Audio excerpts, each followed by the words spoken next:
পেট ঠান্ডা করা একটা তরকারি গরমের দিনে, তাই আপনাদের সঙ্গে আমি শেয়ার করলাম। পেঁয়াজ রসুনও লাগবে না, কোনো মশলাও লাগবে না রান্না করতে। সামান্য ফোড়ন দিয়েই কিন্তু আমরা রান্নাটা শেষ করতে পারবো খুব অল্প সময়ে। হাতে 5 মিনিট সময় থাকলেই হয়ে যাবে সবজিটা, আর 5 মিনিট মাছ ভাজি করতে। মোট আমার 10 মিনিট সময় লাগবে।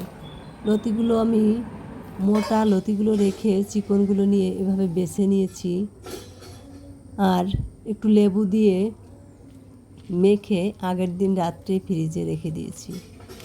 কোনো কালো হবে না। এই টিপসটাই আমি দিতে চেয়েছি আপনাদের, যে সামান্য লেবু দিয়ে যদি মেখে পলিথিনে রেখে দেন, পরের দিন রান্না করতে পারবেন। লতিটা আমরা কর্মজীবী মহিলারা খেতে ভয় পাই পরিষ্কার করার আটকে, কিন্তু এভাবে আপনারা রাখতে পারবেন। পরের দিন আমি লতিটা ধুয়ে নিয়েছি, একদম সবুজই রয়েছে। আর নিয়েছি কতগুলো মাছ। মাছটা হলুদ লবণ মেখে, নদীর মাছ কিন্তু, কই মাছ, ট্যাংরা মাছ আর রুই মাছের একটা লেজ, হলুদ লবণ মেখে রেখেছি। আর এখন আস্তে আস্তে সুন্দর করে ভেজে নিলাম লাল করে। কড়াইতে যে তেলটাই রয়েছে, তেলে আমি দিয়ে দেবো সামান্য ফোড়ন। প্রথমে একটা তেজপাতা দিয়ে,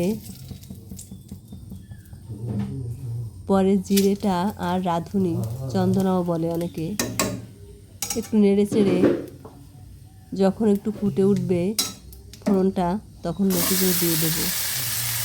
এখন লতিটা হলুদ লবণ দিয়ে অল্প সময় আমি ভেজে নেব। আর এর সঙ্গে কিন্তু আমি কিছু কাঁচামরিচও দিয়ে দিয়েছি। আর এখন দিয়ে দিলাম গরম জলটা। গরম জলটা দিয়ে একটু নেড়ে চেড়ে দেখুন ফুটে উঠেছে আর প্রায় নরম হয়ে গিয়েছে। এখন মাছটা দিয়ে দিলাম। লতিটাও আমার নরম হয়ে গিয়েছে। মাছ দিয়ে 1 মিনিটের মতো নেড়ে চেড়ে এভাবে রান্না করে নেব। আর ভালো করে দেখে নেব লতিটা কেমন নরম হয়েছে। দেখুন লতিটার চেহারাটা বোঝা যাচ্ছে যে হয়ে গিয়েছে। এখন কিন্তু আমি নামানোর সময় হয়ে এসেছে, নামিয়ে নিলাম। এত মজার একটা খাবার, পেটের জন্য এতটা উপকারী। আপনারা তো অনেকেই ডাল দিয়ে খান বা মশলা দিয়ে খান, ডাল ছাড়াও মাছ দিয়েও কিন্তু বেশি ভালো লাগে। আপনারা এইভাবে ফোড়ন দিয়ে খেয়ে দেখতে পারেন। ধন্যবাদ সকলকে, ভালো থাকবেন।